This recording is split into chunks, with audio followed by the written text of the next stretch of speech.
Hi friends, welcome to Tara's cooking world. இன்னைக்கு நம்ம என்ன பார்க்க போறோம்னா, மீதமான இட்லி வச்சு ஈவினிங் ஸ்நாக்ஸ் எப்படி பண்ணலாம்னு தான் பார்க்க போறோம். கண்டிப்பா ட்ரை பண்ணி பாருங்க, ரொம்பவே நல்லா இருக்கும். முதல்ல இட்லியை மீடியம் சைஸ்ல கட் பண்ணி எடுத்துக்கோங்க. ஒரு வடச்சட்டியில எண்ணெய் ஊற்றி எண்ணெய் நல்லா காஞ்சதுக்கு அப்புறமா கட் பண்ண இட்லியை ஒன்று எடுத்து எண்ணெயில போட்டுக்கோங்க. இட்லி நல்லா ஃப்ரை ஆகுற வரைக்கும் வெயிட் பண்ணுங்க.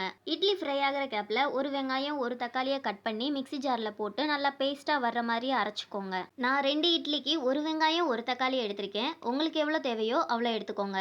அதுக்குள்ள நமக்கு இட்லி ஃப்ரை ஆயிருக்கும். அதை எடுத்து ஒரு பிளேட்ல வச்சுக்கலாம். இட்லி உடையாம வர மீதமான இட்லியை 2 மணி நேரம் ஃப்ரிட்ஜில் வச்சுட்டு கட் பண்ணி ஃப்ரை பண்ணி பாருங்க, சூப்பரா வரும். அப்புறம் ஒரு வடச்சட்டியை அடுப்புல வச்சு 2 ஸ்பூன் எண்ணெய் ஊத்திக்கோங்க. எண்ணெய் நல்லா காஞ்சதுக்கு அப்புறமா சீரகம் 1 ஸ்பூன் போட்டு ஃப்ரை ஆனதும் அரைச்சு வச்சிருந்த வெங்காயம் தக்காளி பேஸ்ட்டை போட்டு நல்லா பச்சை வாசனை போற வரைக்கும் வதக்கிக்கோங்க.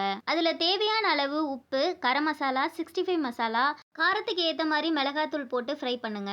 நல்லா சுருண்டு வந்ததுக்கு அப்புறமா தேவையான அளவு தண்ணி ஊற்றி மிக்ஸ் பண்ணிக்கோங்க. அப்புறம் ஃப்ரை பண்ணி வச்சிருந்த இட்லியை எடுத்து அதுக்குள்ள போட்டு 2 நிமிஷம் மிக்ஸ் பண்ணி கொத்தமல்லி தூவி எடுத்தா சுவையான இட்லி மஞ்சூரியன் ரெடி. இதை நீங்க ஈவினிங் ஸ்நாக்ஸாகவும் சாப்பிடலாம், நைட் டின்னருக்கும் சாப்பிடலாம். இது ரொம்பவே சிம்பிளான டிஷ் தான். கண்டிப்பா ட்ரை பண்ணிட்டு எப்படி இருந்ததுன்னு கமெண்ட்ல சொல்லுங்க. நெக்ஸ்ட் வீடியோல பார்க்கலாம். பாய்.